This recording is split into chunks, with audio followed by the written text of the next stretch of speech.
দেখো আবারও চুনো মাছের ঝাল রান্না করছি। দেখো কিভাবে রান্না করছি সেটা তোমাদের সাথে শেয়ার করছি, দেখতে থাকো। দেখো চুনো মাছটাকে অল্প খাওয়ার লোক নেই বলে অল্প করে রান্না করছি। অল্প চুনো মাছ, মোরলা মাছ, তাই এটাকে ভেজে রেখে দিয়েছি। আর আমি এটাকে ঝাল করব পেঁয়াজ টমেটো দিয়ে, কাঁচা লঙ্কা দিয়ে দেবো। দেখো আমি লঙ্কাটাকে দিয়ে দিলাম, আর এদিকে হলো কালো জিরেটাও দিয়ে দিচ্ছি। দেখো খাচ্ছে, ওই জন্য করে একটু গায়ে লাগবে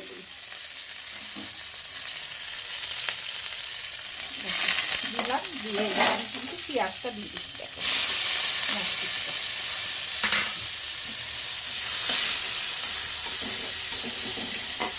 পেঁয়াজটাকে আমি ভালো করে লাল লাল করে ভেজে নিচ্ছি। এই ছোটো মাছটা পেঁয়াজ দিয়ে, কাঁচা লঙ্কা দিয়ে, টমেটো দিয়ে ঝালটা কিন্তু দারুণ সুন্দর লাগে।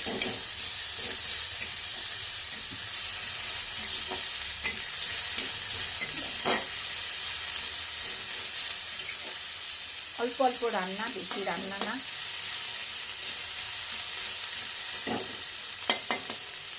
দুজনের রান্না।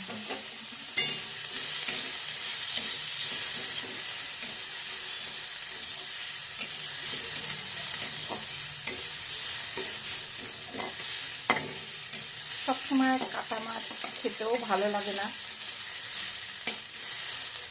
একটু মাঝে সাথে চুনো মাছ, তারপর পাবদা মাছ, ট্যাংরা মাছ, এগুলো খেতে ভালো লাগে ঘুরিয়ে ফিরিয়ে।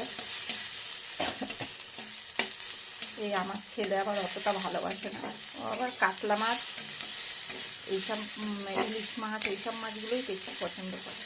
এই পাবদা মাছ অতটা বেশি ভালো খায় না। এটাও যেহেতু ও খাবে না, ওই জন্য আমার আর ওর বাবার মতোই করছি। তো দেখো আমার কিন্তু পেঁয়াজটা প্রায় ভাজা ভাজা মতো হয়ে এসছে।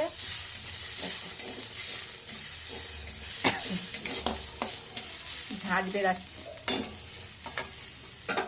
চুনো মাছটা পুরোটাই দেখাচ্ছি তোমার কেমনভাবে রান্না করছি। আর একটু তেল দিই, একটু তেল দিই।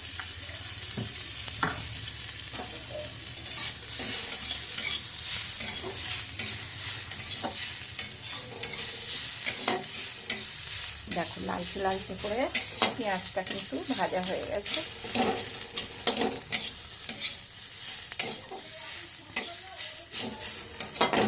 এটা আমি কাঁচা লঙ্কা দিয়েই বানাবো। আর দেখো এবার টমেটো দিয়ে দিচ্ছি এটার মধ্যে। টমেটোটা দিয়ে ভালো করে আমি নাড়াচাড়া করে নিই।